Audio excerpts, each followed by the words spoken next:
30 ደቂቃ ይፈጅ ይዛው ነገር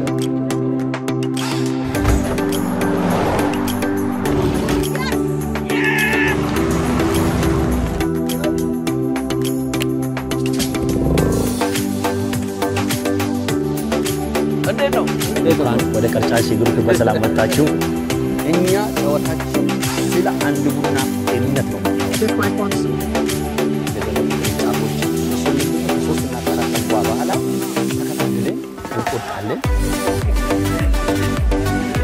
ካሜራ ሳውንድ ታዲያ እኮ ለኔክ እንግባ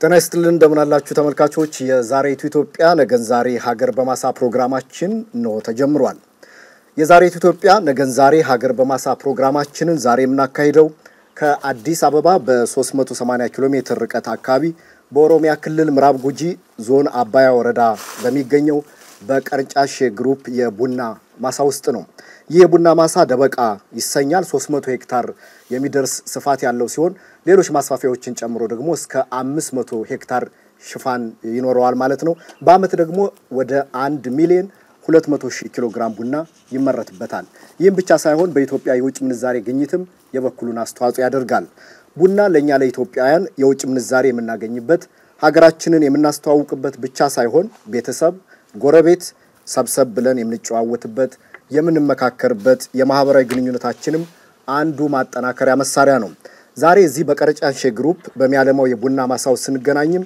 ስለ ሀገራችን እድገት ብልጽግና አንድነትና የኢኮኖሚ ሉዓላዊነት እንመካከራለን እንወያያለን እንጨዋወታለን ይህንን ውይይት ለየት የሚያደርገው እዚሁ ቡናው ከሚመረትበት ማሳው ውስጥ ቁጭ ብለን ቡናችን እየጠጣን ስለ ሀገራችን የኢኮኖሚ ሉዓላዊነት እንዲሁም ደግሞ ስለ ቀጣይ አቅጣጫዎች ሐሳቦችን እንዲሁም ደግሞ ውይይቶችን እናደርጋለን እስከ ውይይታችን ፍጻሜም አብራችሁ እንድትቆዩ በአክብሮት ጋብዛለሁ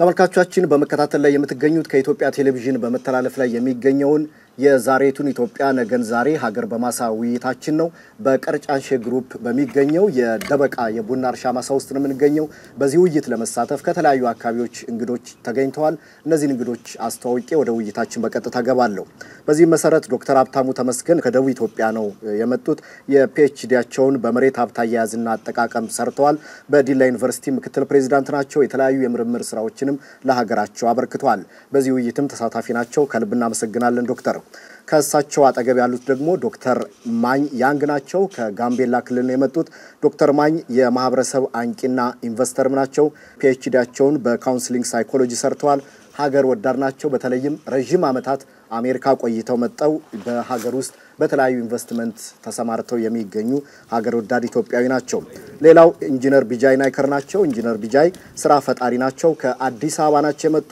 የማስተርስ ዲግሪያቸውን በኤሌክትሪካል ኢንጂነሪንግ የሰሩ ናቸው ስራን ፈጥረው ስራንም በማበረታታት አሪያ የሆኑ ባለሙያ ናቸው ሀገር ወዳድ ኢትዮጵያዊ ናቸው እዚህ ውይይት ለመሳተፍ እዚህ ስለተገኙ ከልብ አመሰግናለሁ ሌላው የውይይታችን ተሳታፊ አቶ ዮ መሳፍንት ናቸው የኢትዮጵያ ዜጎች ለማህበራዊ ፍትህ ኢዜማ ፓርቲ የፓርቲው ስራ አስፈጻሚ አባል ናቸው የማስተርስ ዲግሪያቸውን በፖለቲካል ሳይንስና በሰላምና ደህንነት ሰርተዋል የፒኤችዲ ትምርታቸውን ደግሞ በዘላቂ ልማት ዘርፍ እየተማሩ ነው የሚገኙት በዚህ ውይይትም ስለተገኙልን ከልብ እናመሰግናለን ሌላው እንግዳችን አቶ ገብረ ጊዮርጊስ ግደይ ናቸው ከትግራይ ዲሞክራቲክ ፓርቲ ቲዴፓ ነው የመጡት የመጀመሪያ ዲግሪያቸውን በፋይናንስ ዘርፍ ሰርተዋል የቲዴፓ ማዕከላዊ ኮሚቴም አመራር ናቸው በተለይ በዘርፉ ላይ ረጅም አመታት የሰሩ ባለሙያ ናቸው በዚህ ውይይት ለመሳተፍ እዚህ ስለመጡልን በተመልካቾች ስም ከልብ አመሰግናለሁ ሌላው ተወያያችን አቶ አለማየሁ አሊ ናቸው ማስተርሳቸውን የሰሩት በአግሮኖሚስት ነው ባለፉት 18 አመታትም በግብርና ኢንቨስትመንት ዘርፍ የተለያዩ ስራዎችን ሲያበረክቱ ቆይተዋል እሳቸው እንደኛ ጋዜጠኛም ናቸው የአሃዱ ሬዲዮ መናገሻ ፕሮግራም ማዘጋጅ ናቸው አቶ አለማየሁ እንኳን ደህና መጡ ከአዲስ አበባ እንዲሁም ደግሞ ከተለያዩ ሀገሪቱ አካባቢዎች ከመጡ እንግዶች በተጨማሪም እዚሁ አካባቢ የሚገኙ የሀገር ሽማግሌዎች የቀርጫሽ ግሩፕ እንዲሁም ደግሞ የደበቃ ቡና የእርሻ ማሳ ውስጥ የሚሰሩ አቶ አየለ ሁሉም አሉ በቀርጫሽ ግሩፕ የደቡብ ሪጅን እርሻዎች ስራ አስኪያጅ ናቸው የማስተርስ ዲግሪያቸውን በቢዝነስ አድሚኒስትሬሽን የሰሩ ናቸው እንዲሁም ደግሞ አርሶ አደሮች የቴክኖሎጂ ሽግግር እንዲያገኙ የተለያዩ ድጋፍ እንዲደረግላቸው በማገዝ ረገድ በተለይም ደግሞ የአካባቢውን ማህበረሰብ በማገልገል ረገድ ትልቅ አስተዋጽኦ ያበረከቱ ባለሙያ ናቸው። እርስዎንም እንኳን ደህና መጡ አንለዎትም፣ ግን አብረውን እዚህ ስለሆኑ ስለሚሳተፉ ከልብ አመሰግናለሁ። አመሰግናለሁ። ውይይታችንን እንቀጥላለን። ዶክተር ሁላችሁም እንግዲህ ቀደም ሲል በቀርጫንሸ ግሩፕ የደበቃ የቡና እርሻ ማሳን በመግቢያችን ላይ ስንጎበኝ ነበርና እንደው መጀመሪያ እስኪ ምን ተሰማችሁ? ምን አያችሁ? እዚህ ቦታ ላይ በጣም ራቅ ያለ ቦታ ነው ያለነው፣ ግን እንደዚህ አይነት በጣም ሚስብ ደስ የሚል ቦታ ውስጥ ስንገኝ እንደዚህ አይነት የቡና ልማት ጠብቃችሁ ነበር ወይ የሚለውን የተወሰነ ሐሳብ ስትውስ። በእውነቱ ከሆነ ይሄ ማሳ በጣም ለየት ያለ ማሳ ነው። ቡና በስሞል ስኬል በመንለው በአነስተኛ የአርሶ አደር ማሳ የታሰረ ተክል ነው፣ በደንብ ይታወቃል። ይሄንን በጥሶ በዚህ ልክ ወደ መካናይዝድ ፋርም ወደ ሰፊ የተሻሻለ የወቅታዊ ዘመናዊ እርሻ የቀየረ እንደመሆኑ በጣም ሊመሰገን ይገባል። እንዲህ አይነት ነገር መሞከር በጣም ተገቢ ስለሆነ በጣም ሰፊ ማሳዎች ስላሉን ያንን ማድረግ የሚችል አቅም ያለው ኢንቨስተር ቡናን ከተመረተ በኋላ ከመሰብሰብ ቡናን ወደ ማምረቱም ጭምር መግባትን ያሳየን ማሳ ያሳየን ካምፓኒ ስለሆነ እኔ በዚህ ልክ ማመስገን ፈልጋለሁ። ባጭሩ በጣም ዌል ኦርጋናይዝድ በላርጅ ስኬል ደረጃ ኢትዮጵያ ውስጥ እንደዚህ ብዙ ብኖሩ ደስ ይለኛል። ችግኝ አይተን ነበር። የችግኝ ማፍያ ከ2 ሚሊዮን በላይ ችግኞች ነበሩ። ይሄ ማለት ምንድነው? ተጨማሪ ከ300 ሄክታር በላይ መሬት ስላላቸው ተጨማሪ እንትን ሊኖር ይችላል ማለት ነው። እርሻው ብቻ ሳይሆን የአካባቢ ማህበረሰብ ችግኙን ሼር ያደረጉ ያካፈሉ ነው የሚሰሩት እና በጣም ደስ የሚል ነው። ብዙ ነገር ነው ያየነው። ሰራተኞች የሚኖሩበት በደንብ የተመቸ አካባቢን የፈጠረ ሁለተኛ እኔ ከማስበው የቡና ፋርም ለየት ብሎ የፕሪሲሽን አግሪካልቸር እና ስማርት ፋርሚንግ የሚባለውን ያመጣ። ምክንያቱም እንደዚህ አይነቱን ነገሮች በወይን እርሻዎች ላይ ነበር ማቃቸው የነበረው። ይሄን ነገር አራምዶ ይዞ መጥቶ ያንዳንዷን ድሪፕ ኢሪጌሽኖች ተጠቅሞ ከነርሰሪ ጀምሮ ችግኝ ከማፍላት ጀምሮ እስከ ሃርቨስቲንግ ድረስ ያለውን ፕሮሰስ አይተነዋልና ይሄ ለካስ ይቻላል። ይሄ ነገር ደግሞ እርግጠኛ ነኝ የአንድ ሰው ህልም ነው። ያ ሰው ህልሙን አሳክቶ ህልሙን እውነት አድርጎ እያሳየን ነው ማለት ነው። ባለሀብቱንም ላመሰግነው ወዳለሁ። በቡና ኤክስፖርት ላይ የተሰማሩ ባለሀብቶች እስከዛሬ ከምናቀው ባለፈ እስከዛሬ ከምናቀው የተመረቱ ምርቶችን ሰብስቦ ኤክስፖርት ከማድረግ ባለፈ ከችግኝ ማፍላት ጀምሮ እስከ መጨረሻ እስከ ኤክስፖርት ድረስ ያለ ሆሊስቲክ የሆነ ሁሉን አቀፍ የሆነ የምርት ሂደት በማየቴ በጣም ደስተኛ ነኝ። ከሱ በተጨማሪ ደግሞ እንደዚህ አይነት በጣም ሰፋፊ እርሻዎች ኢትዮጵያ ውስጥ እንዲለመዱ ከሚፈልግ ለኢትዮጵያ ቀና አመለካከት እንዳለው ሰው በጣም ተስፋ ሰጪ ሆኖ ነው ያገኘሁት። ኢትዮጵያ አሁን ባለችበት ሁኔታ እንኳን ሙሉ በሙሉ ጨለምተኛ እንዳልሆነች ተስፋ ያላት ሀገር እንደሆነች ተስፋ የሚታይበት እንደሆነ ጠንክረን ከሰራን ውጤት ማስመዝገብ እንደምንችል ያየሁበት ነው። በጣም ተስፋ ሰጪ ሆኖ ነው ያገኘሁት። በዚህ ሀገር ብዙ ጸጋ እንዳለ እናውቃለን። የቡና ጸጋ ብቻ አይደለም፣ የማዕድን ብዙ ጸጋዎችን አሉና ያ ጸጋ ለሀገር ጥቅም እንዳይውል ያደረገው ሰላም አለመኖር ነውና ለዚህ አካባቢ ሰላማዊ አካባቢ እንዲሆን ሰላማዊ የሆነ ማህበረሰብ በመኖሩ ነው ይሄ ጸጋ ያየነው። ይሄ ልማት እዚህ ላይ እንዲሰራ የተደረገውና ለአካባቢ ማህበረሰብ በጣም አመሰግናለሁ። ሁሉም ማህበረሰብ እንደዚህ መሆን አለበት። ሰላም ካለ ሁሉም ነገር ቀላል ነው። እንደዚህ አይነት አገር ወዳድ አሁን የደበቃ የቡና እርሻ ማሳ ያልና ነው። እንደዚህ አይነት አንድ ዜጋ ምን ያህል ስራ እንደሚሰራ 1.2 ሚሊዮን ኩንታል አንድ ሰው በወሰደው ተነሳሽነት ካመረትን እያንዳንድን በዚህ ደረጃ ለሀገሪቱ ካበረከትን የኢትዮጵያ ኢኮኖሚ ሉዓላዊነት በእርግጠኝነት ይረጋገጣል ማለት ነው። ስለዚህ ሰላም ለሁሉ መሰረት ስለሆነ ለዚህ ሰላም ደግሞ ባለቤቱ ለዚህ አካባቢ ማህበረሰብ በመሆኑ በጣም ማመስገን ያስፈልጋል። እዚህ በመገኘቴ ከፍ ያለ ደስታ ይሰማኛል። ዋናው ነገር የማይቻልን ነገር ማድረግ አይደለም፣ የማይቻልን ነገር ማሰብ ብቻውን ትልቅነት ያስፈልገዋል። እኚህ ኢንቨስተር ይህንን ማሳ አልመውት በዚህ ደረጃ ላይ ሲያበቁት መንገዱ ሁሉ አልጋ ባልጋ ሆኖላቸዋል ማለት አልችልም። ቀደም ሲል ትንንሽ እርሻዎች እንደነበሩት ባለሙያ ሆኜ ሳየው ከማሳ መረጣ ጀምሮ እስከ ምርት መሰብሰብ ድረስ ያሉት ተግዳሮቶች በጣም ብዙ ናቸው። ስለዚህ እኚህ ሰው ፓዮነር ሆነው እና የመጀመሪያው ፈርቀዳጅ ለኢትዮጵያ ብቻም አይደለም ለአፍሪካ ፈርቀዳጅ ሆነው እንደዚህ በግልጽ በሆነ ቦታ ማሳ ላይ ያለ ምንም ሼድ እንደዚህ አይነት ምርትን ማሳየት የኢትዮጵያ ኩራት ብቻ ሳይሆን የአፍሪካ ኩራት ናቸው ማለት እችላለሁ። ተመልካቾች እየተከታተላችሁ የምትገኙት የዛሬት ኢትዮጵያ ነገን ዛሬ ሀገር በማሳ ዝግጅታችን ነው። የሀገር በማሳ ዝግጅታችን እያደረግንበት የምንገኘው ቦታ ደበቃ ይሰኛል። የቀርጫሽ ግሩፕ ቡና አንዱ የቡና የእርሻ ማሳ ነው። ሌሎች በተለያዩ የሀገሪቱ አካባቢዎች እንደነዚህ አይነት ግዙፍ የቡና የእርሻ ማሳዎች አሉት። ይህም እንግዲህ ቅድም መግቢያ ላይ እንዳነሳሁት በተለይ በሀገሪቱ የውጭ ምንዛሬ ግኝት ላይ የበኩሉን አስተዋጽኦ እያበረከተ ነው የሚገኘው። ከዚህ በተጨማሪም ደግሞ በስራ ዕድል ፈጠራ የአካባቢውን ማህበረሰብ በመጥቀም ረገድም የበኩሉ ሚና እየተወጣ ይገኛል። እንግዲህ ቅድም እንዳነሳችሁት በተለይ ተስፋ ሰጪ ስራዎችን ማየት ይችላችኋልና ከዚሁ ጋር ተያይዞ አንዱ የሚነሳው የኢትዮጵያ እድገት ዘላቂ ልማት እንዲሁም ደግሞ አንድነት የኢኮኖሚ ሉዓላዊነት ነው በተረጋጋሚ ጊዜ የምናነሳቸውና ከርሶ ጀምራለሁ። አሁን ዶክተር በተለይ የኢኮኖሚ ሉዓላዊነት ስንል ምን ማለት ነው? መገለጫዎቹ ምንድናቸው? አንድ ሀገር በኢኮኖሚ ሉዓላዊነት ስትባል ምንንም ታሳቢ ያደረገ ነው? እንግዲህ ሉዓላዊነት ያው በጥሬ ትርጉሙ ያለምንም የውጭ ጣልቃ ገብነት ሀገርን መምራት መቻል ወይም የመቻል አቅም ነው። ሌልና እዚህ ጋር ይመጣል ማለት ነው። ሌልና በአስተሳሰብ፣ ሌልና በኢኮኖሚ፣ ሌልና በዲፕሎማሲ፣ ሌልና በአካባቢ፣ ሌልና በሀገር ዲፕሎማሲ ጭምር መምጣት ከቻለ የሀገር ሉዓላዊነት ብዙ ጊዜ የድንበር ማስከበርን እንደ አንድ ሌልና ልናየው እንችላለን፣ ተገቢ ነው። ከዛ ባሻገር ግን ብዙ ጊዜ መነሳት ያለበት ኢኮኖሚው የሁሉም ነገር መሪ ስለሆነ ወይም መነሻ ስለሆነ በተለይ ኢኮኖሚያዊ ሉዓላዊነት የሌላት ሀገር ብዙ ችግር ይገጥማታል። ከዜጋ ጀምሮ በኢኮኖሚ ልዕልና ከሌለን እንደ ማህበረሰብ ቀጥሎም እንደ ሀገር የኢኮኖሚ ልዕልና ከሌለ ቅድም ያልነው የጣልቃ ገብነትን የመከላከል አቅም እየተዳከመ ይሄዳል ማለት ነው። ደጅ መጥናት ይመጣል ማለት ነው። ያ ደግሞ ከራስ ጋር ሞግቶ ደጅ ለመጥናት ወስኖ መሄድን ይፈልጋል። ይሄ ከስነ ልቦና ከብዙ ነገር አንፃር ጫና ይፈጥራል። ከዛ ጀምሮ ነው እንግዲህ ልዕልናን ያጡ መሄድ ማለት ነው።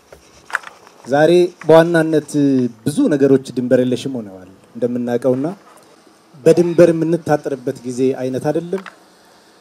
ብዙ ነገሮች የሳይበር ሰው ሰራሽ አስተውሎት ሮቦቲክስ ሳይበሩ ብዙ ነገሮችን ድንበር የለሽ አድርገውታልና እነዚህ ነገሮች ደግሞ የሚመሰረቱት ወይም ጥገኝነታቸው ኢኮኖሚ ላይ ይሄን ያላት ሀገር ኢኮኖሚን ያላት ሀገር ቅድም ያልናቸውን ድንበር የለሽ አቅሞችን የመፍጠር ሂደትንም የሚያረጋግጥ ስለሆነ በኔ በኩል የኢኮኖሚ ሉዓላዊነት የብዙ ነገር መነሻ ብዙ ነገርን የምናረጋግጥበት ስለሆነ ኢኮኖሚ ሉዓላዊነት ዜጎች በዚህ ላይ ላባቸውን አንጠፍጥፈው ራሳቸውን የሚችሉበት ብሎም ሀገር ራሷን ችላ ልዕልናዋን የምታረጋግጥበት ሂደትን መፍጠር ተገቢ ነው የሚል እምነት ነው ያለኝ። ኢኮኖሚ ሉዓላዊነት በዚህ ልክ ጠንካራ ሀገር የማትደፈር ሀገር ለመመስረት አቅም ያለው ነው የሚል ሐሳብ አለኝ። አንድ ሀገር የግዛቷን ሉዓላዊነት እስካስከበረች ድረስ በኢኮኖሚ ሉዓላዊ ባትሆን ምንም ችግር የለውም የሚሉ ሰው ወገኖች አሉና ዶክተር ቅድም አስተዋውስ ስለነበር ዶክተር ማን የርሶንም ሐሳብ እዚሁ ጋር አያይዘው የተወሰነ ነገር እንዲሉ ነው። አንዲት ሀገር የራሷ ድንበር አስጠብቃ ብትኖርም ኢኮኖሚካሊ ሰልፍ ሰፊሽንት መሆን አለባት። ካልሆነ ትደፈራለች፣ ትናቃለችም። አሁን ምንድነው እዚህ ያለው ሰዎች እንደዛ ሲሉ ኢኮኖሚካሊ ሉዓላዊነቷን ካልጠበቀች ድንበር ማስጠበቅ ብቻ enough አይሆንም በቂ አይደለም የሚሉት ሰዎች ትክክል ናቸው። አሁን ዓለሚቷ ጊቭ ኤንድ ቴክ ነው። ትሰጣለህ፣ ትቀበላለህ። የምትሰጠውን ያስከብራል ሞር የምትቀበለው ግን ያስንቃል። ስለዚህ ኢትዮጵያ በራሷ ሰልፍ ሰፊሽንት መሆን የምትችለው በእንደዚህ አይነት አሁን እዚህ ያየነው የቡና አሁን ሜካናይዝ ፋርሚንግ አሁን በጣም የምደነቅ ስራ ነው እዚህ ጋር የተሰራው እና አሁን ደግሞ ሌሎች ግብአቶች ውስጥ ገብተናል እንማይድን እና ቱሪዝም እነሱን ማጠናከር መቻል አለብን። መንግስትም ፖሊሶች ቀርጾ ፌቨራብል የሆኑ ፖሊሶች ቀርጾ እንደዚህ አይነት እንትኖች ኢንካሬጅ ቢደረጉና ሌላም አይነት ግብአቶች ውስጥ ብንገባ ደስ ይለኛል። ተመልካቾች በመከታተል ላይ የምትገኙት ከኢትዮጵያ ቴሌቪዥን በመተላለፍ ላይ የሚገኘውን የዛሬቱ ኢትዮጵያ ነገን ዛሬ ሀገር በማሳ የተሰኘውን ፕሮግራማችን ነው። እዚህ ቀርጫንሼ ግሩፕ በሚያለማው ደበቃ የቡና እርሻ ማሳ ውስጥ ነው የምንገኘው። ውይይታችንም እያደረግን የሚገኝበት ቦታ በተለይ በቡና ምርት ውስጥ የራሱን አስተዋጽኦ እያበረከተ የሚገኝ ትልቅ የእርሻ ማሳ ውስጥ እንገኛለን። ቀደም ሲል ሁለቱም ዶክተሮች ሐሳብ ሰጥተዋል። አንድ ሀገር ሉዓላዊ ሀገር እስከሆነች ድረስ በኢኮኖሚዋ በዚህ ደረጃ ኢኮኖሚ ሉዓላዊነት ማረጋገጥ አለባት የለባት የሚሉ ክርክሮች ውስጥ መግባት ለምን አስፈለገ የሚለው ላይ ነው እየተወያየ የምንገኘውና የእርሶ ሐሳብ ምንድነው? እኔ 100% ሉዓላዊነት አለ ብዬ አላምንም። በአንድ እንደዚህ አይነት ሰፊ ዘመናዊ ዓለም ውስጥ የተለያዩ ክንዋኔዎች ባሉበት ዓለም ውስጥ የራስህን ሰተህ የራስህን ጥቅም አስጠብቀህ የምትወጣበት መድረክ ነው ያለው። የኢኮኖሚ ሉዓላዊነት ከሌሎች ሉዓላዊነት ጋር የተሳሰረ ነው ብዬ አምናለሁ። ለምሳሌ እርዳታ ተሰጥቶህ በእርዳታ ስም አንተ ሎክ በማድረግ የፖለቲካ መሰረትህን የሚያናጋ ከሆነ የኢኮኖሚ ሉዓላዊነትህንም በዛው ልክ ይዳፈራል ብዬ አምናለሁ። ቀጥሎ የሶሻል የማህበራዊ ሉዓላዊነት የምንለው ነው። ካልቸራል ኢምፔሪያሊዝም ነው ያለው። ነጮች ይሄንን መስራት ይችላሉ፣ ነጮች ይሄንን ይሰራሉ ብለው በሚዲያዎቻቸው በትልልቅ ሚዲያዎቻቸው እንትን ያደርጋሉ። አብዛኛውን ደግሞ ተረጂ የሆኑና በዚህ ሉዓላዊነት ችግር ውስጥ የወደቁ ደሃ ሀገራት ደግሞ ይሄንን ተቀብለው ይሄንን ብቻ ቢሰራው ነጭ ነው ብለው ሊያምኑ ይችላሉ። ይሄንን ማታስጠብቀው ጠንካራ የሆነ የሚዲያም ተቋሞች ካሌሉ የመሳሰሉት ነገሮች ከሌሉ የኢኮኖሚ ሉዓላዊነትን ማስጠበቅ አትችልም። ሌላው የቴክኖሎጂ ሉዓላዊነት ነው። አሁን ቀርጫንሼ ግሩፕን ስናየው ብዙ ፋርም ይሰራል። ይሄንን ፋርም ለመስራት ፕሪሲሽን አግሪካልቸሮች ይጠቀማል፣ የድሪፕ ኢሪጌሽን እንትኖችን ይጠቀማል፣ ድሮን ሊጠቀም ይችላል፣ ፋርም ኢንፎርሜሽን ማኔጅመንት ሲስተም ሊጠቀም ይችላል። እነዚህን ሁሉ ግን ከውጭ እየገዛቸው የሚያመጣ ከሆነ ወደፊት ይህን ፋርም የማስፋት ዲፔንደንሲው በውጭ ሀገር ቴክኖሎጂ ላይ ዲፔንድ ያደርጋል ማለት ነው እና ይህንን ቀስ እያለ በራሱ አገሪቱ ውስጥ በሚያመርታቸው የቴክኖሎጂ እንትኖች እየለወጠ የሚመጣ ከሆነ የኢኮኖሚ ሉዓላዊነቱን እያረጋገጠ ይመጣል። አንድ ሀገርም ፋብሪኬሽን ኢንጂነሪንግ ላይ አሁን እንደ መሐንዲስ ሳየው አንድ ሀገር የራሱን ማሽን የራሱን ማረሻ ካልሰራ የዛሬ 100 ዓመት ዓለም ላይ የተሰራ ኢንጂን አለ፣ አፍሪካ ውስጥ እስካሁን አልተሰራም። አፍሪካ ለምንድን ነው የዛሬ 100 ዓመት የተሰራ ኢንጂን መስራት ያልቻለችው ብለህ ስታስብ ይሄንን በራስ አቅም መስራት ካልተቻለ የኢኮኖሚ ሉዓላዊነትን ማረጋገጥ አይቻልም ማለት ነው እና እንደነዚህ አይነት ግብአቶች ኢኮኖሚ ሉዓላዊነትን ስንል የራሳቸው የሆነ ኢንግሪዲየንቶች ግብአቶች ያስፈልጉታል። አንደኛው ፖሊሲ ነው፣ ውስጣዊ ፖሊሲ። የውስጣዊ ፖሊሲ በሰው ኃይል በመሰልጠን በወጣቶች ስራ ፈጠራና የስራ መፍጠር እንትን ላይ የሚያግዝ ከሆነ የፋይናንስ ተቋማቶች ራሳቸው ምቹ ካልሆኑና አገሪቱ ውስጥ ያሉ ወጣቶች እና የመሳሰሉት አምራቾች ተጠቅመውበት የማያሳድጉት ከሆነ ቴክኖሎጂን አጠቃቀማቸው አጎልብቶ ተጠቅሞ ከእንደገና ደግሞ አሻሽሎ የመሄድ እንትን ከሌለ ሌላው ደግሞ ኢንተርፕረነርሺፕ ከሌለ እነዚህን ሁሉ የሚጠረንፍ ፖሊሲ ከሌለ የኢኮኖሚ ሉዓላዊነትን ልታረጋግጥ አትችልም ማለት ነው። ስለዚህ ኢኮኖሚ ሉዓላዊነት የራሱ የሆነ ሌሎች ሉዓላዊነት መረጋገጥ ያለባቸው ሉዓላዊነቶች አሉ። ሉዓላዊነት ወይም ነጻነት የሚባለው ነገር ኢንተርሊንክድ እርስ በርሱ የተያያዘ ነው። ሆሊስቲክ መሆን አለበት፣ ሁሉን አቀፍ መሆን አለበት። ሁሉን አቀፍ ስንል የፖለቲካ ነጻነት ያስፈልጋል፣ የማህበራዊ ህይወት ነጻነት። የማህበራዊ ህይወቱ ነጻነት ማለት ካልቸርን ያካትታል፣ ባህልን፣ ሃይማኖትን የመሳሰሉት ነጻነት ነው። ሶስተኛው ደግሞ የኢኮኖሚ ነጻነት ነው። የኢትዮጵያ ኢኮኖሚ በዋናነት እንደ ገቢ ከሚጠቀማቸው ነገሮች አንዱ እርዳታ ነው። እነዚህ ረጂ ሀገሮች ኢትዮጵያን ሲረዱ ዝም ብለው ሂዩማኒስቲክ ሆነው ብቻ ኦር አልትሩይስቲክ የሆነ ኢንቴንሽን ብቻ በቃ የበጎ ፈቃድ ኖሯቸው ብቻ አይደለም የሚያደርጉት። ከኢትዮጵያ የሚያገኙት ኢን ሪተርን የሚጠብቁት ጥቅም አለ። ከሱ ውስጥ አንደኛው ፖለቲካል ነው። ኢትዮጵያ ፖለቲካሊ ራሷን እንዳትወስን የሚያደርጋት አንደኛው ነገር ኢኮኖሚው ነው፣ እርዳታ ነው ማለት ነው። ሁልጊዜ ስለ ሉዓላዊነት ስናወራ ማሰብ ያለብን እንደዚህ እርስ በርሱ የተያያዘ እርስ በርሱ የተጠላለፈ ኮምፕሌክስ ኤንድ ኮምፕሬሄንሲቭ የሆነ ኮንሰፕት እንደሆነ ማሰብ ይጠይቃል ማለት ነው። መቼም ኢትዮጵያውያን ብዙ ጊዜ ሉዓላዊነት የምናስታውሰው በአድዋ ድል ነው። ግን የአድዋ ድል መነሻ እንጂ መዳረሻ አልነበረም። ነጻነት ኢትዮጵያን ጀመረ፣ ወደ አፍሪካ ይሰፋል፣ እሱ ደግሞ ወደ ኢኮኖሚ ሉዓላዊነት ይሰፋል የሚል ነው። አሁን ኢኮኖሚ ሉዓላዊነት በኢንዲቪጁዋል ደረጃ ዛሬ ያየነው ይሄ የደበቃ የእርሻ ማሳ አንድ ዜጋ ግዴታ የሚዋጣበት ማለት ነው። እንደ ሀገርስ እያንዳንዱ 120 ሚሊዮንስ ምን ይዋጣል? ይሄ ተደምሮስ በአፍሪካ የሚኖረው ተጽዕኖ። ስለዚህ የቤት ስራችን ብዙ ነው። ኢትዮጵያ ውስጥ ብቻ ያለው ሪሶርስን እንኳን በአግባቡ ከተጠቀምና በአገር በቀል የሆኑ እውቀቶችን እንኳን ከተጠቀምን ይሄ ሪሶርስ በቂ ነው። የኛ ቁርጠኝነት ግን በጣም ወሳኝ ነው። ኢኮኖሚ ሉዓላዊነት ካላረጋገጥን ግን በአድዋ ድል ብቻ እየተኩራራን የምንኖር ከሆነ ታሪክ ሆነን እንዳንቀር ያው እንግዲህ ሁላችን ድርሻችን እንዋጣለን። ለህብረተሰብ የሚሆንን ፍጆታ በአግባቡ እና በሚያረካ መልኩ ማምረት መቻል አንድ የኢኮኖሚያዊ ሉዓላዊነት ነው። ሁለተኛው እንደገና ደግሞ የሀገርን ኢኮኖሚ ለማሳደግ ተግዳሮቶች ብለን የምንላቸውን ነገር በተቻለ መጠን ማቃለል ነው። ተግዳሮቶች በምን ይቃለላሉ ሲባል መነሻ ሀሳቡ ራሱ ፖሊሲ ነው። ይህንን አይነት ማሳ በሚታይበት ሀገር ላይ ተማሪዎችን አስተምሮ ለእንዲህ አይነት እርሻና ወይም ደግሞ ለተመሳሳይ እርሻዎች ሊሆኑ የሚችሉ ባለሙያዎችን ማፍራት ብቻውን አንድን የኢኮኖሚ ሉዓላዊነትን ያረጋግጣል። ሌላው ምንድነው? የኢኮኖሚያዊ ሉዓላዊነትን ለምሳሌ ቀደም እንደተነሳው ሀያል ሀገራት ከሆነችው አንዷ አሜሪካን እርዳታ ታቆማለች ሲባል ሊያስደነግጥ ይችላል። ብዙዎች ሊደነግጡ ይችላሉ፣ ያስደነግጣል። ነገር ግን የሚያስፈራም አይደለም፣ ያስደነግጣል።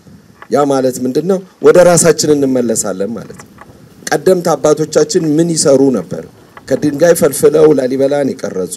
የአክሱም ሐውልት እስካሁን ድረስ ከየትኛው ድንጋይ ተፈልፍሎ እንዴት እንደቆመ እንዴት አድርጎ ነው የአክሱም ሐውልት የማይቆሽሸው? ቆሻሻ የለውም የአክሱም ሐውልት። ለምንድን ነው የማይቆሽሸው? እነዚህ ሁሉ ሚስጥራት በጥንት አባቶቻችን ላይ የነበሩ ዕውቀቶች ናቸው። ስለዚህ ከዚህ ውጪ ባሉት ነገሮችና የሌሎች ሀያላን ሀገራት ተጽዕኖ ቢኖር እንኳን ኢትዮጵያ ብዙ ሪሶርስ ሳታበለጽግ ግን የሪሶርስ ወይም ደግሞ የተፈጥሮ ሀብት ያላት ሀገር ናት ተብሎ በመታሰቡ የብሪክስ አባል ሀገር ሆናለች። በዚህ በብሪክስ አባል ሀገር እስከሆነን ድረስ ግን የኢኮኖሚ ሉዓላዊነታችን ልናስጠብቅ የሚገባውን ጉዳዮች ምን ላይ እያደረስነው ነው፣ ምንስ ጀምረናል የሚለውን ነገር ለኢኮኖሚ ሉዓላዊነታችን አንዱ ማረጋገጫ ይሆናል ብዬ ነው ማምነው።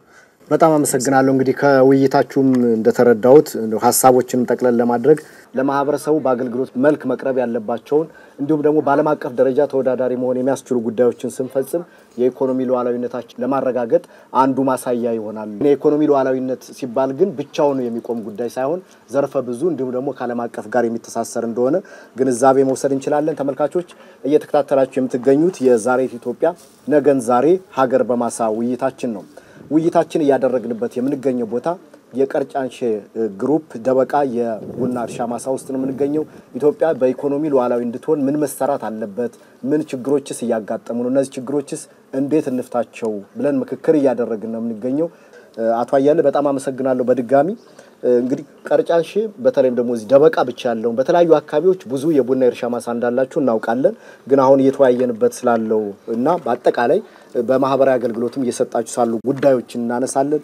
ምን አበረከተ የቀርጫንሼ የቡና እርሻ ማሳ በእነዚህ አካባቢዎች ሁሉ ደግሞ በተለያዩ የሀገሪቱ አካባቢዎች ላይ መከፈቱ ምን አስተዋጽኦ አበረከተ? ለሀገር ምጣኔ ሀብት ምንድነው ድርሻው? አንድ ልማት አንድ ኢንቨስትመንት ያለ መንግስት ያለ ሀገር አይሆንም። እንደዚሁም ደግሞ መንግስትም ኢንቨስተር ከጎን በአካባቢ ላይ ካለ ጥሩ ጠቀሜታ ያገኛል እና ምንድነው ሁለቱም የተደጋገፉ ናቸው። ሀብት በአሁኑ ሰዓት የምናመርተው ቡና ብቻ ሳይሆን ህዝብም ሰራተኛም ትልቅ ሀብት ማለት ነው። ከዛ አንፃር ቀርጫንሼ ግሩፕ ለአካባቢው ቴክኖሎጂ ሽግግር ያደርጋል። ለአካባቢው ህብረተሰብ ተቋማት አለ ከምናዘጋጀው ዘር ይሄ ያው የሚታወቅ ነው ለህብረተሰቡ እናካፍላለን። ሁለተኛ ድርጅታችን አንድ ዲፓርትመንት አለ ቡና ቀላ የሚባል ዲፓርትመንት CSR ላይ የሚሰራ ኃላፊነታችን ከማወጣት ሶሻል ሪስፖንሲቢሊቲ ከማወጣት አንፃር መንገድ እንሰራለን። መጠጥ ውሃ የሌለበት አካባቢ ላይ ንጹህ መጠጥ ውሃ ተደራሽ እንዲሆን እየሰራን እንገኛለን። ከዚህ በፊትም የሰራናቸው ቦታዎች አሉ። በቅርቡ ለተወር ማልሞላ ጊዜ ውስጥ ደረጃውን የጠበቀ በጣም በጥሩ ሁኔታ የዞኑ የክልሉ የወረዳው መንግስት ባለበት የአካባቢው ህብረተሰብ ባለበት ደረጃው የጠበቀ ትምህርት ቤት አስመርቀን ተደራሽነት አድርገናል። የትምህርት ተደራሽነት ከማረጋገጥ አንፃር ያንን ነገር ትልቅ ስራ ነው የሰራን። በድርቅ የተጎዱት አካባቢዎች ላይ ድጋፍ እናደርጋለን። እንደ መንግስትም ከመንግስት ጎን ሆነን ድጋፋችንም ያጠናከርና ይሄን ነው ያለ። ለተማሪዎች የደብተር እስክሪብቶ ቁሳቁሶች በየመቱ ድጋፍ ያደርጋል ድርጅታችን። ይሄ ሀብት ደግሞ እዚህ ቦታ ላይ ሲሆን የቀርጫንሼ አይደለም የህዝብ ነው። እዚህ አሁን ቀርጫንሼ ላይ ከ500 እስከ 600 ሰራተኛ ነው። እዚህ ደበቃ እርሻ ላይ 500 እስከ 600 ሰራተኛ ሲኖር ከራሴ ወስዳ ሲጀምር 3 እና 4 ቤተሰብ በስሩ ያለ ሰው አለ። 500 እና 600 ሰራተኛ ስንወስድ እነዚህም በአራት ስናባዛ 2000 ምናምን ሰው ይሆናል ማለት ነው። የዚህ ፋርም ብቻ በዚህ ላይ ኑሮ ሁሉ ነገሩ ዲፔንድ ይሆነ ማለት ነውና ይሄ የስራ እድል ራሱ ከማፍጠር አንፃር ትልቅ የስራ እድል ነው የፈጠረው አካባቢ ላይ። የኢትዮጵያ ቡና እንደምታውቁት ሌላ ቦታ ላይ የአመራረትና የአተካከል ዘዴ በጥላ ነው። እዚህ ደግሞ ያው እንደምታውቁት በድሪፕ ኢሪጌሽን ከጥላ ውጪ ነው የምናመርተው። ሃርቨስቲንጋችንም በማሽን ነው።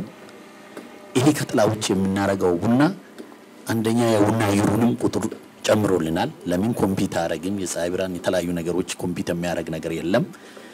ከዛ ደግሞ ዛፉ ላይ የምታዩት ይሄው በአመት 2 ጊዜ ሃርቨስት ነው የምናረጋው። ቅድም አይታችኋል። የደረሰ ቡና አለ፣ ገና እያበበ ያለ ቡና አለ፣ አረንጓዴ ቡና አለ። 3 እና 4 አይነት ቡና ነው አንድ ዛፍ ላይ የሚያለው። ይሄን ምንድነው ዲፈረንት ክሮፒንግ ሲዝን አለው፣ ዲፈረንት አመራረት ዘዴ አለው እና ለየት ያደርጋል ከሌላ ቦታ። ያ ምንድነው የምንከተለው የአመራረትና የአሰራር ዘዴያችን ነው። ከዛ አንፃር ፕሮዳክቲቪቲያችን እንደ አገርም ከፍተኛ ነው። እስከ 60 ኩንታል ፐር ሄክታር ነው የምናገኘው። ታርጌታችንም ደግሞ አሁን 60 ኩንታሉ ላይ ለማቆም አይደለም፣ ገና ለማሄድ ገና ከዚህ በላይ ለማሄድ እንደ ድርጅትም ራዕይ አለን። ዋይኖት 80 ዋይኖት 70 የሚል ነገርን ይዘን ለማጓዝ አላማና እቅዳለን።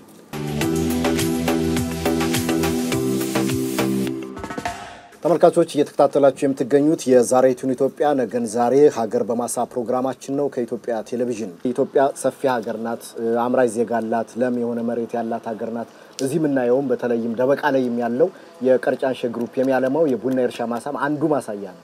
እኛ ኢትዮጵያውያን በተለይም በአድዋ ጦርነት ሉዓላዊነታችን በኋላ ቀር መሳሪያ ማስከበር የቻልን ህዝቦች ሆነን እያለ ግን ደግሞ ኢኮኖሚያችን በእነዚህ አመታት ሁሉ እንዳናስከብር ያደረጉን ምክንያቶች ምንድናቸው? እንቅፋቶች ምንድናቸው?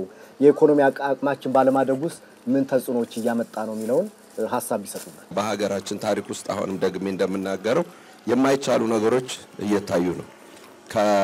በበጋ ወቅት ስንዴን አምርቶ ከክልል እስከ ክልል በተለያዩ ክልል ስፍራዎች የውሃ ሀብታችንን ተጠቅመን ያለ ዝናብ ስንዴን ማምረት መቻላችን ብቻውን የኔ ሌሎች ሀገራት ቢሆን ብሬኪንግ ኒውስ ሆኖ በቀረበ ነበር እና እኛም የበጋ ስንዴ ማምረት ማስቻል የሚለውን የፖለቲካዊ ይዘት ወይም ደግሞ የአንድ ፓርቲ ታላቅ ተጋድሎ ወይም ስራ እንደሆነ አይነት ነገር በተወሰኑ የመንግስት ሚዲያ ተቋማት ብቻ ተናፍሶ የቀረን እንጂ እያንዳንዱ የግል ሚዲያዎች ራሳቸው ሊያበረታቱት የሚገባ ነገር ነው የበጋ ስንዴ ማምረት ማስቻል የምንለው። ምክንያቱም የማይቻል ነገርን ማድረግ ስለተቻለ ማለት ነው። ይህ ደግሞ ለሀገር ኢኮኖሚ ጥቅሙ ማንኛውም የተማረውም ያልተማረውም ኃይል ስንዴን ሁሉ የሚመገብ ስንዴን የሚገዛ ዳቦን የሚወድ ሁሉ የሚደግፈው ሀሳብ ነው። አንድ እሱ ነው። ሁለተኛ እንደገና ደግሞ በሀገራችን ላይ ካለው ለም መሬትና ተስማሚ አየር ውጪ ቡና የሚፈልገው የተለያዩ የአየር ንብረቶችን ነው። እስከዛሬ ድረስ ተደብቆ ይኖር የነበረው ቡና በግላጭ ሲወጣና የሚያስፈልገው ነገር ይሄ ቢሆንስ ተብሎ ተሞክሮ ኪሳራ ሳይፈራ በድሪፕ ኢሪጌሽን በጠራራ ፀሐይ አብቅሎ ማግኘት ወይም ደግሞ ማምረት ትልቅ ውጤት ነው። ስለዚህ ሰላም ማስከበር ለኢኮኖሚ ለዋላዊነት አንዱ ወሳኝ ነገር ነው። ስለዚህ የሃይማኖት ተቋማት፣ የሀገር ሽማግሌዎች፣ ምሁራን በዚህ ጉዳይ ላይ ምን አይነት ነገር አደረጉ ብለን እንጠይቃለን። የኢኮኖሚ ሉዓላዊነት ከዚህ ውጪ ሊሆን አይችልም። ሰላም ስላለ እዚህ አካባቢ ይህ ሰው ይሄንን ምርት ማምረት ቻለ። ሰላም ባይኖር ወዴትም ይሄ እርሻ ሊንቀሳቀስ አይችልም። ከዛ ውጪ እንደገና ደግሞ ይህ እርሻ እንደዚህ ከፍ ያለ ደረጃ ለኢትዮጵያ ወይም ደግሞ የአፍሪካን የቡና ምርታማነትን ከፍ ያደረገ እርሻ እስከሆነ ድረስ የራሱ የሪሰርችና ዴቨሎፕመንት ምርምር ጣቢያ ቢኖረው እጅግ ተመራጭ ነው። ለምን ቢባል እዚህ ያለውን ጥሩን ነገር ይበልጥ ዘላቂነት እንዲኖረው ደግሞ ምርምሮች ቢካሄዱ ጥሩ ነው። ዩኒቨርሲቲ አለ፣ የክልሉ የእርሻ የግብርና ምርምር ድርጅት አለ፣ የማዕከላዊ የግብርና ሚኒስቴር አለ፣ የቡና እና ሻይ ልማት የሚመለከትም እንዲሁ የመንግስት ተቋማት አሉ። እነዚህ እዚህ ስፍራ ላይ አሻራቸውን ቢያኖሩ ራሳቸው የሚከበሩበትም ይሆናል። እነዛ የሚመለከታቸው የመንግስት ተቋማት ማለት ነው። በጣም አመሰግናለሁ አቶ አለማየሁ። አቶ ገብረ ጊዮርጊስ በተለይም ቅድም አንድ ምሳሌ ለማንሳት ሞክሬያለሁ። ኢትዮጵያ በአድዋ ጦርነት በደም ሉዓላዊነቷን ያስከበረች ሀገር ናት። ነገር ግን በኢኮኖሚ ደግሞ ስንመጣ እንደ አድዋ ሉዓላዊነታችን ማስከበር ያልቻልነው ምን አቅቶን ነው?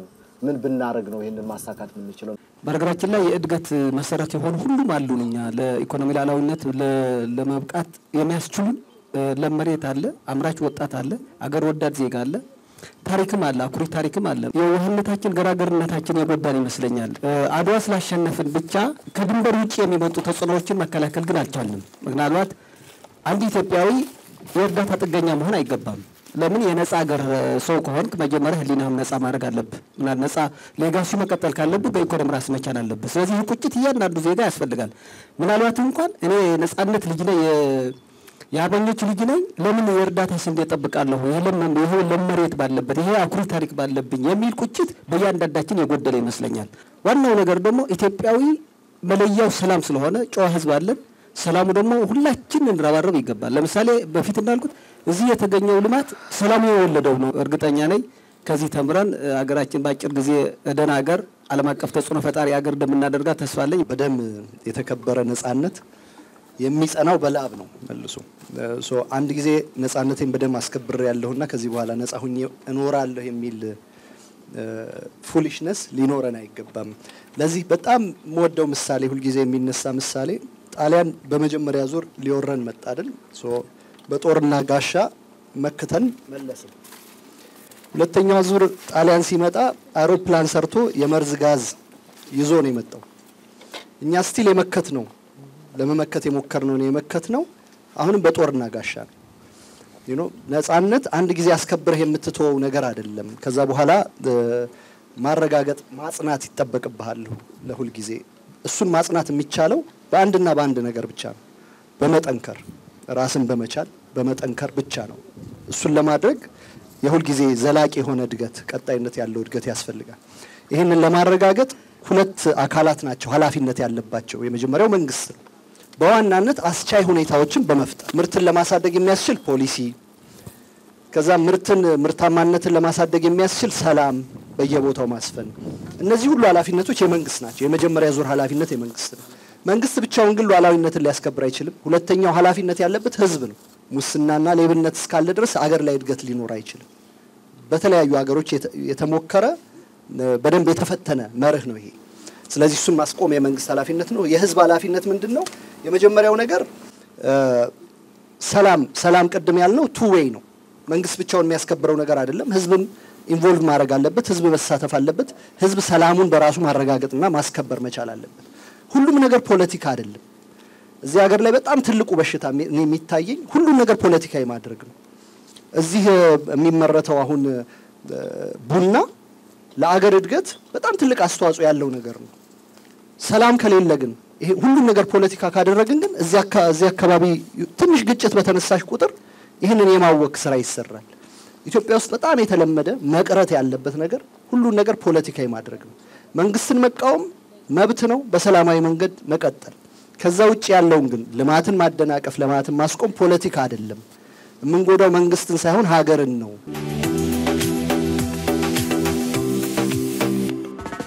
ተመልካቾች እየተከታተላችሁ የምትገኙት የዛሬቱ ኢትዮጵያ ነገን ዛሬ ሀገር በማሳ ውይይታችን ነው። ውይይታችን ይቀጥላል። ኢንጂነር ወደ እርስዎ ልምጣ። አንድ ሆነን ያንን በዛን ጊዜ በኋላ ቀር መሳሪያ ጣሊያንን ማሸነፍ የቻለ ኃይል አሁን ግን በኢኮኖሚ ራሱ ሰርቶ በላቡ በደሙ ለምንድን ነው ኢትዮጵያን ከተረጅነት ማላቀቅ ያልቻለው? እኔ የማየው የውስጥና የውጭ ችግር ነው ብዬ ነው ይሄንን ነገር መወስደው። አብዛኛው እኛ ጋር የውስጥ ችግሮቻችን በውጭም ይነዳሉ የሚል ሐሳብ አለኝ። ተጽዕኖ የውስጥ የሚነዳል፣ ነገር ግን ትልቁ ተጽዕኖ የውጭው ነው ብዬ ነው ማስበው። የውጭ ሀገሮች በብዛት ስንዴ ያመርታሉ፣ በቴክኖሎጂ ተአግዘው ስንዴ ያመርታሉ። ደሃ ሀገር ሆዱን ይዞ ቁጭ ብሎ ሊበላው ይገባል። ሆድ ያለው ሁሉ ያንን ስንዴ ካልበላው ያንተ ማምረት ምንም ጥቅም የለውም ማለት ነው። ሰርፕለስ ፕሮዳክሽን ይሆናል፣ ኪሳራ ይሆናል ማለት ነው። ስለዚህ እንድትበላ አንተ ማምረት የለብህም ማለት ነው። ሳይንሱ ይሄ ነው። የውጭ ሀገር እርዳታዎች በነገራችን ላይ የስንዴ መሸቀጫዎች ናቸው በብዛት እኛ ሀገር የሚገቡት። ረጂ ጠንካራ ሀገራት ያለ ተረጂ ሀገራት መኖር አይችሉም። ታየዋለህ። ምክንያቱም ቤቱ ጋር ይገባሉ፣ በሆዴ ነው ሊገቡ የሚችሉት። ይሄ ነው አንዱ እንትን። ሌላው ችግሮቹን ዝም ብለን ብናያቸው ማህበረሰባዊ ንቃትና አለመዘመን ራሱን የቻለ ችግር ነው። ማህበረሰብ መንቃት መቻል አለበት መጀመሪያ። ሁለተኛ ማህበረሰብ መደራጀት አለበት፣ ለአንድ ዓላማ አብሮ መነሳት አለበት። ሶስተኛ ማህበረሰብ መታገል አለበት። መታገል ክላሽ ይዞ ብቻ አይደለም። የኢኮኖሚ ትግል አለ፣ የቴክኖሎጂ ትግል አለ፣ የተለያዩ ትግሎች አሉ። ለነዚህ እንትን ማድረግ አለበት። እነዚህ ሶስቱን ደግሞ ሊመራ የሚችል መሪና ፖሊሲ ያስፈልጋል ማለት ነው። ይሄን የሚያሰራ መሪና ፖሊሲ ያስፈልጋል ማለት ነው። አሜሪካ 1% ነው ገበሬ ያለው፣ ዓለም እየቀለበ ነው። ሆላንድ 2% ገበሬ ነው ያለው፣ የወተት ዱቄት ወተት ያመጣል። ካናዳ 4% አካባቢ ገበሬ ነው ያለው፣ ዓለም ይቀልባሉ። የኢትዮጵያ 85% ገበሬ ዓለምን ቀልቦ ማርስንም መቀለብ ነበረበት ማለት ነው። ስለዚህ አጀንዳ ስቷል ማለት ነው። ከአመራር አንፃር ስታየው ፖሊሲዎች በደንብ የተፈተሉና እንትን ያደርጓል። ለግብርና የሚሰጠው የፋይናንስ ተቋም ፖሊሲ ምንድነው ብለን ብንፈተሸው ለአንድ ገበሬ ማን ነው ገንዘብ የሚያበድረው? እንደውም ገንዘቡን ይሰበስቡና ለሌላው ነው የሚያበድሩት። ሂስ ላረግ የምችለው የማህበረሰብ ንቃተ ህሊና መጉደል ራሱን የቻለ ችግር አምጥቷል የሚል ነጻነትን አስከበ አት ዘ ሴም ታይም ደግሞ የኢኮኖሚ ጥገኛ መሆን አይቻልም። በጥገኝነት መኖር በዛሬው ዓለም የማይቻል በተለይ ለኢትዮጵያ አይነቱ ሀገር እና አሁን እንቅፋቶች አሉ። ለአንድ ሀገር ኢኮኖሚ አንድ እንቅፋት ሰላም ነው። ሰላም ከሌለ ኢኮኖሚ የለም፣ ከሰላም ይጀምራል። አሁን ሀገራችን ሁኔታ የምናይበት ጊዜ ጦርነቶች አሉ፣ ግጭቶች አሉ በየቦታው የብሔር ግጭቶች ባለው የጎሳ የድንበር ግጭቶች አሉ እና ሰላም ከተረጋገጠ ኢትዮጵያ ውስጥ አጋረንቲዩ ሰላም ከሆነ ግጭቶቹ ከቆሙ ከዛ ፖሊሶች ከወጡ ኢንዲፔንደንት መሆን አለብን ሰልፍ ሰፊሽንት መሆን አለብን ሰጥቶ መቀበል አለ ግብይት አለ የኖረ ህግ ነው ከጎረቤት ይጀምራል እስከ ዓለም አቀፍ ግብይት ይሄዳል ሁሉ ሀገር ሁሉ አካባቢ ሁሉ ነገር ላይ ኖሮ ይችላል ቡና እዚህ ያለ ጤፍ ከሌላ ቦታ እናመጣለን ቡና ልካለን even within country እና ይሄ ግብይት ነው በውሳኔ ጣልቃ ገብነት ግን አደገኛ በፖሊሲ በዲፕሎማሲ በኢኮኖሚ በዜጎች ህይወት በሪሶርስ ሞቢላይዜሽን በሀገር ውስጥና ይሄ እዚህ ላይ ነፃ ያልሆነ መወሰን የማይችል ህዝብ መንግስት በጣም ከፍተኛ የሉዓላዊነት ጫና ውስጥ እንዳለ የሚያሳይ በአድዋ ማሸነፍ ምን ይዞ ነው የመጣው እስከዛሬ ምለውን ብቻ ማሰበቅ ሀገር ማናት ከአድዋ ማሸነፍ ማግስት ጀምሮ እስከዛሬ እነዚህ ሰዎች ተቀምጠዋል ወይ የሚለውን በደንብ ማሰብ ያስፈልጋል ብዙ ጥንተ ጠላት አላት ሀገር እነዚህ በትልቅ ፕሮጀክት እንደሚንቀሳቀሱ የሚታወቅ ፕሮጀክታቸው ደግሞ በጦር አይመቱ በጦር አይተውናል አሁን ጊዜው ደግሞ ምቹ ነው በጣም ድንበር የለሽ በርካታ ነገሮች አሉ በዛ ሂደት ውስጥ እኛም በእኛው የተደራጀን አሰራር በተደራጀ ሌላ መንገድ እንዴት እንደሚያጠቁን እንዴት ህብረተሰቡ ውጤታማ እንዳይሆን እንደሚያደርጉ እንዴት ምርታማነት ወደፊት እንዳይሄድ ያ ደግሞ ኢኮኖሚ ሉዓላዊነትን እንዳያረጋግጥ እንደሚያደርጉ ያንን በፕሮጀክት ልክ ማየት በጣም ተገቢ ነው እኔ ምርታማነት አንዱ ትንሽ የምንጎዳበት ብዬ የምለው እናመርታለን ይሄ ቡና አመረትን የተመረተን ጥሬ ቡና ቀጥታ ፖርት ላይ የምንወስደው ከሆነ ይሄ ነው ችግር የእሴት ሰንሰለቱን ማርዘም ካልቻለን የእሴት ሰንሰለት ማርዘም ጆብ ኦፖርቹኒቲ ማስፋት ነው የዜጎች የስራ እድልን እያሰፋ ነው የሚሄደው ቫልዩ አድ እያደረገ ነው የሚሄደው አሁን ከምንሸጥበት ዶላር በጣም ከፍተኛ 3-4 ዱፕሊኬት እናደርጋለን እና ይሄ የእሴት ሰንሰለት ጉዳይ ምርታማነትን እያሰፉ መሄድ ጥሬ ምርት ወደ ውጪ መላክ እሱ አንድ ነገር ነው ትልቅ ነገር አይተን የማናውቀው 300,000 ቶን በአንድ ዓመት መላክ ማለት ቀላል አይደለም ቡና በ2016 የቡናና ሻይ ባለስልጣን ይፋ ያደረገው መረጃ 300,000 ቶን በአንድ ዓመት ለመጀመሪያ ጊዜ በጣም የሚገርማችሁ ዲላ ዩኒቨርሲቲ ቡናን ወደ ካሪኩለም ወደ ስርዓት ትምህርት ተቀይሮ የመጀመሪያ ተቋም ማንንም ያውቀዋል በአህጉራችን በማስተርስ ለመጀመሪያ ጊዜ ያስመረቀ ዲላ ዩኒቨርሲቲ በቡና ሳይንስና ኢኮኖሚክስ ይሄ ሂደት ቀርጫሽ አጠገባችን አለ ተደምረን በጣም ብዙ ወደፊት የምንወስደው ሂደት ሆኖ መነቃቃቱ አለ በጣም ዜጎች በላባቸው ትንሽ ለፍተው ጥረው ግረው ከጥገኝነት ከሚያሳፍር ልመና መውጣትና ራስን መቻል ሀገርን ማረጋጋት በጣም ተገቢ ነው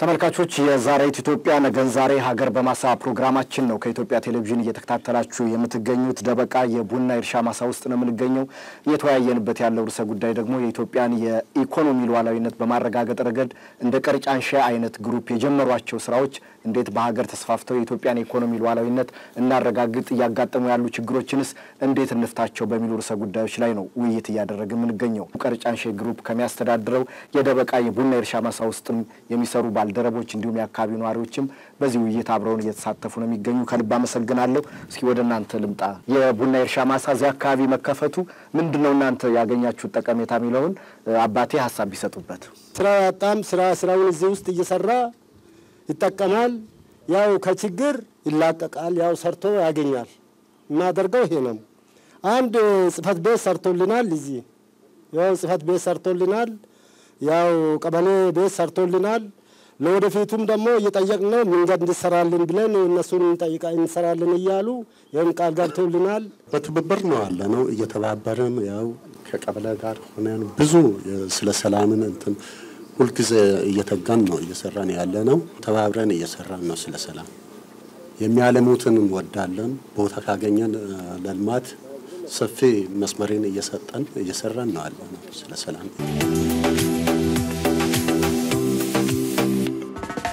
ተመልካቾች የዛሬት ኢትዮጵያ ነገን ዛሬ ሀገር በማሳ ውይይታችን ነው እየተከታተላችሁ የምትገኙት ደበቃ የቡና እርሻ ማሳ ውስጥ ነው የምንገኘው ከአዲስ አበባ በ380 ኪሎ ሜትር አካባቢ የሚገኝ ቦታ ነው። ይህ የቡና እርሻ ማሳ በቀርጫንሼ ግሩፕ የሚተዳደር ነው። በዚህ በቡና ማሳ ውስጥ እየተወያየን ነው የምንገኘው። በዚህ ሰዓት እንኳን በተለያዩ አካባቢዎች የምናስተውላቸው ግጭቶች አሉና እነዚህ ግጭቶች ደግሞ በሀገራችን የምጣኔ ሀብት እንቅስቃሴ ላይ የሚያሳድሩት ተጽዕኖ አለ። በሀገራችን ሉዓላዊነት ላይ ቅድምም አንስታችሁታል በውይይታችን ውስጥ በተለይ ውጫዊና ውስጣዊ ኃይሎች እንደፈለጉ እንዲፈነጩ በር ምን ከፍትበት ሁኔታ ይኖራል። ምን ብናደርግ ኢኮኖሚያ የጠነከረ ጠንካራ ሀገር የተከበረች የተፈራች ሀገርን በመፍጠር ረገድ ምን ልናገኝ እንችላለን? ይህንን ሐሳብስ ይህንን ውይይትስ እንዴት እናዳብረው የሚለውን ዶክተር ከርሶ ጀምራሉ። አሁን ሐሳብ ሰጣችሁበት ውይይታችን እናጠቃልላለን። እኔ በመነጋገር ከመንግስትም ከሌሎች አካላትም እንደው በተፈጠረው የመነጋገር እድል ውስጥ ተሳታፊ ሆነን ሀገራችንን ብንንከባከባት ለዜጎቻችን ብናስብ ብንጨነቅ ጥሩ ነው የሚል የራሴ ሐሳብ ነው ያለኝ። በሀገራችን ሁኔታ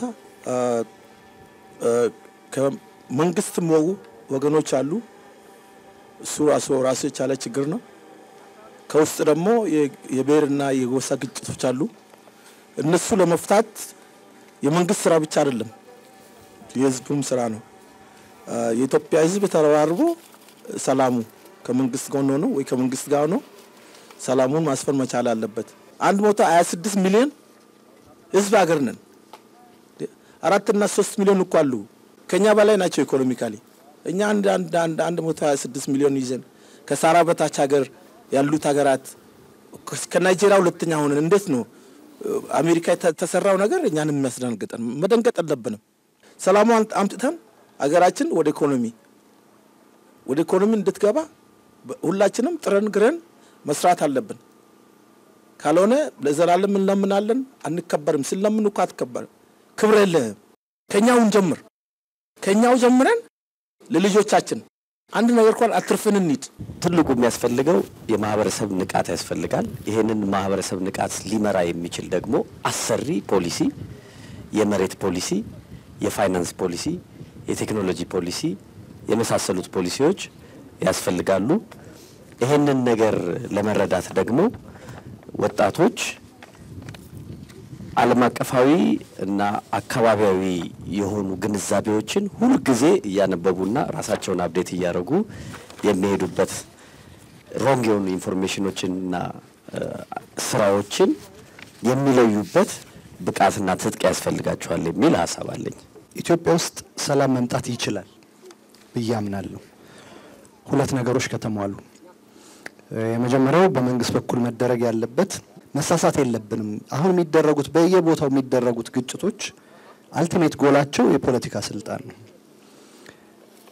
ስለዚህ የፖለቲካ ስልጣን በሰላማዊ መንገድ ሊያዝ የሚችልበትን አትሞስፌር ሁኔታ መፍጠር የመንግስት ኃላፊነት ነው።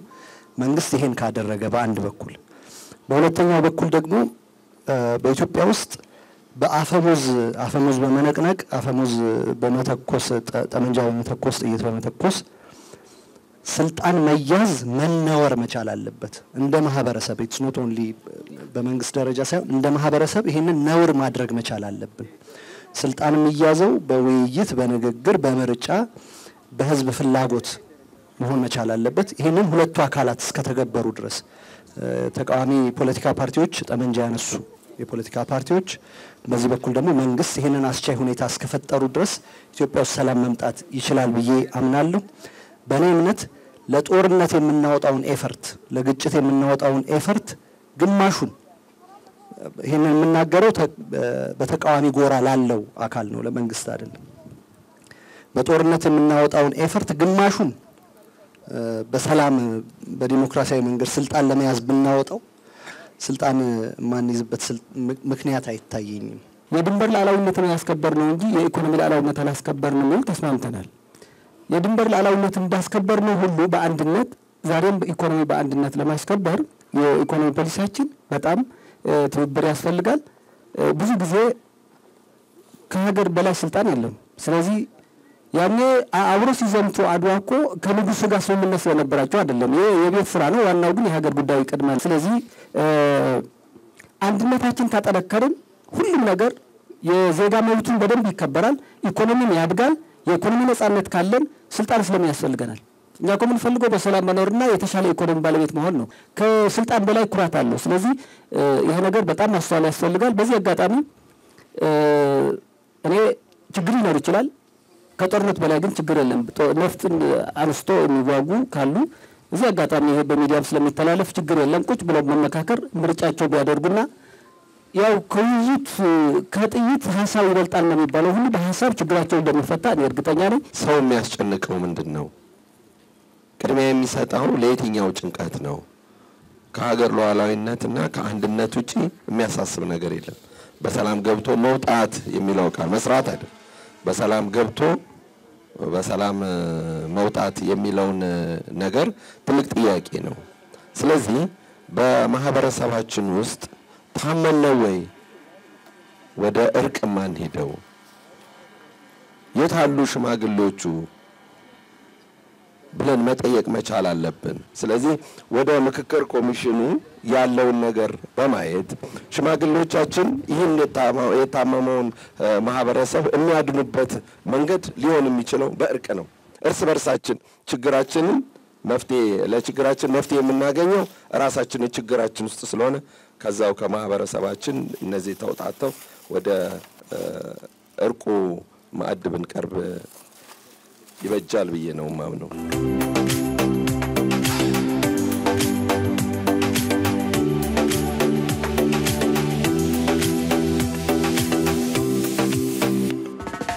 ቀርጫንሸን ግሩፕን መርጣችሁ ደበቀርሻ ፋርም ላይ እንደዚህ አይነት ፕሮግራም ላዘጋጃችሁ ኢቲቪዎች በጣም ሊያመሰግናችሁ እወዳለሁ።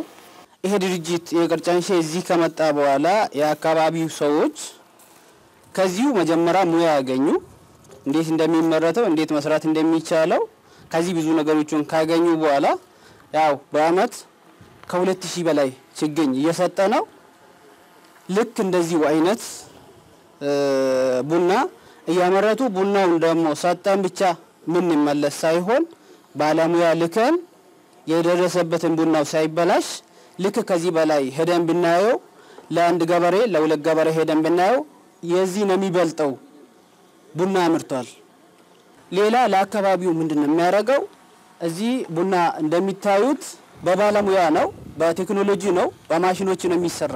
እነዚህ ማሽኖች ከሌላ ቦታ መጥተው አይደለም ሙያተኛ የሚሰራው። ምንድነው ከዚህ አካባቢ ልጆች ምንም ማይችሉ ምንም ሙያ የሌላቸውን ባለሙያ አምጥቶ እዚሁ ትሬኒንግ ሰጥቶ እስከ ውጭ ሀገር ድረስ እስከ ብራዚል ድረስ ሄዶ ሙያውን ለምዶ ቡናውን ሃርቨስት የሚያደርገው ይሄ ቡና በማሽን ነው። ያ ማሽን የሚይዘው የዚሁ አካባቢ ሰው ነው። እዚህ ትሬኒንግ ወስዶ የሙያው ባለቤት ሆኗል ማለት ነው።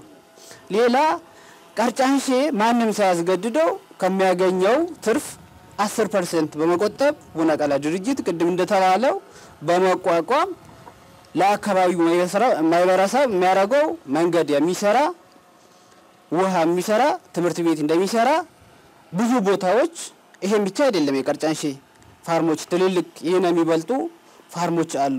እዛ ላይ ብዙ ነገሮችን እየሰራ እዚህ አካባቢ ላይም ጥናት እያደረገ ትምህርት ቤት ለመስራት ብዙ ነገሮችን አቅዷልና ወደፊት ደግሞ ቀርጫንሸ እቺኛው ማሳያ ነች ለሀገር መስታወት ሆና ሀገር እዚህ ውስጥ እንድትታይ ያደረገው እንጂ የወደፊቱ አላማ ደግሞ በጣም ሰፊ ቦታዎችን ወስዶ ከዚህ የበለጠ ለመስራት ዝግጁ ነው። አሁንም እዚህ አካባቢው ህዝብ የኔ ነው ብሎ ነው ሁሉንም ብናየው የኔ ነው ይላል። የኔ ነው ብሎ ከማንም በላይ ዋስትናው የዚህ አካባቢ ህዝብ ነው። እነሱ የኔ ነው ብሎ ስለያዙ ነው እስከዛሬ ድረስ የደረሰው። ይሄን ውጤት የታየውም ደግሞ የኔ ነው ብሎ ነውና የቀርጫንሸ ንብረት ለሀገር ነው የሀገር ነው እንጂ የአንድ ግለሰብ ባለቤት አይደለም። ከየትም ሀገር ሄደን ትምህርት ማናገኘው እዚሁ ባለንበት ሆነን የሙያ ባለቤት ሆነናል። እዚህ ውስጥ በመስራታችን በጣም ደስተኞች ነን። ተመልካቾች የዛሬቱ ኢትዮጵያ ነገን ዛሬ ሀገር በማሳ በቀርጫንሽ ግሩፕ በደበቃ የቡና እርሻ ማሳ ውስጥ ውይይታችን ስናካሂድ ቆይተናል። በዚህ ውይይት ቀደም ሲል መግቢያ ላይም ለማንሳት እንደሞከርኩት ከተለያዩ የሀገሪቱ አካባቢዎች የመጡ እንግዶች እዚህ አጠገብ ሆነው በውይይታችን ተሳታፊ ሆነዋል። የአካባቢው ማህበረሰብም እዚህ ተገኝተው የውይይቱ ተሳታፊዎች ነበሩ። እንዲሁም ደግሞ በደበቃ የቡና የእርሻ ማሳ ውስጥ የሚሰሩ ባልደረቦች አመራሮችም በዚህ በውይይታችን ተሳታፊ ሆነዋል። ሁላችሁንም ከልብ አመሰግናለሁ። በቀርጫንሽ ግሩፕ በደበቃ የቡና የእርሻ ማሳ ውስጥ የዛሬቱ ኢትዮጵያ ነገን ዛሬ ሀገር በማሳ ውይይት ስናካሂድ ቆይተናል። በዚህ ውይይታችን ላይ እንግዲህ ቀደም ሲልም በመግቢያ ላይም እንደገለጽኩት እጅግ ሰፊ የሆነ የቡና የእርሻ ማሳ በጣም ሞቃታማ በሆነ አካባቢ ላይ እንደዚህ አይነት ቡና ይበቃል ተብሎ በማይታሰብበት ሁኔታ ሰፊ የቡና ማሳ አይተናል፣ ተመልክተናል። ውይይታችን እየተከታተላችሁ አብራችሁ ለነበራችሁ ተመልካቾቻችን በሙሉ ከልብ እናመሰግናለን። እዚህ ከተገኙ ባልደረቦቻችን ጋር በጋራ በመሆን ውይይቱን እየመራው ሆናቸው ታያ አብራችሁ ቆይታ አድርጌያለሁ። ስለነበረን ቆይታ ከልብ እናመሰግናለን። የዛሬቱ ኢትዮጵያ ነገን ዛሬ ሀገር በማሳ ውይይታችን ግን በተለያዩ ክልሎች እየተዘዋወረ ለተመልካቾች መረጃዎችን፣ ውይይቶችን፣ ሀሳቦችን ወደ እናንተ የሚያደርስ ይሆናል። አብራችሁ ስለነበራችሁ ከልብ አመሰግናለሁ። ጤና ይስጥልን።